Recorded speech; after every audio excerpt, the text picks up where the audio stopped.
Les médecins, plus que jamais, en colère. Ils sont en grève pour la 4e fois de l'année. Un mouvement unitaire, cette fois, c'est historique. Généralistes, spécialistes, cliniques, tous opposés à la généralisation du tiers payant, la mesure phare du projet de loi de santé qui sera examiné en deuxième lecture lundi par les députés. Gaël Giordana et nos correspondants en région.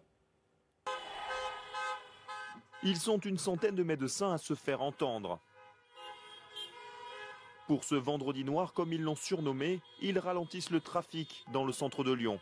Avec un seul objectif, le même depuis plus d'1 an, obtenir le retrait de la loi santé et de son tiers payant généralisé. Nos exercices sont menacés.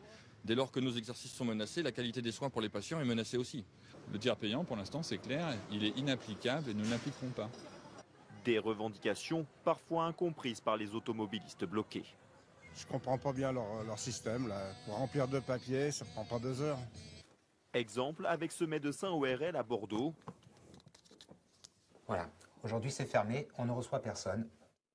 Si l'un de ses patients n'avance plus les frais de sa consultation, il devra réclamer son dû à la sécurité sociale et à près de 500 complémentaires santé différentes, il n'est pas certain d'être à chaque fois payé. Ça pourrait être très agréable qu'on vous paye tout, mais si vous vous souvenez, quand vous étiez petit, papa et maman, ils vous payaient tout, mais ils ne payaient pas tout ce que vous vouliez.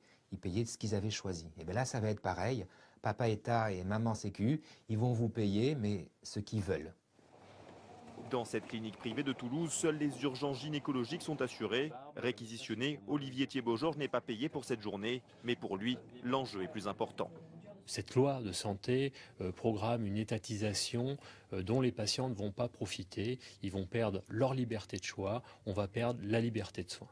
Avec près de 100 opérations annulées, la clinique perd 250 000 € avec cette grève, mais son directeur soutient le mouvement.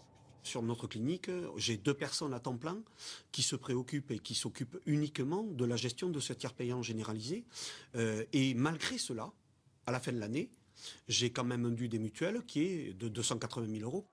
À la sortie du Conseil des ministres, la ministre de la Santé, Marisol Touraine, a dit être sensible à leur inquiétude, mais a garanti la simplicité du dispositif.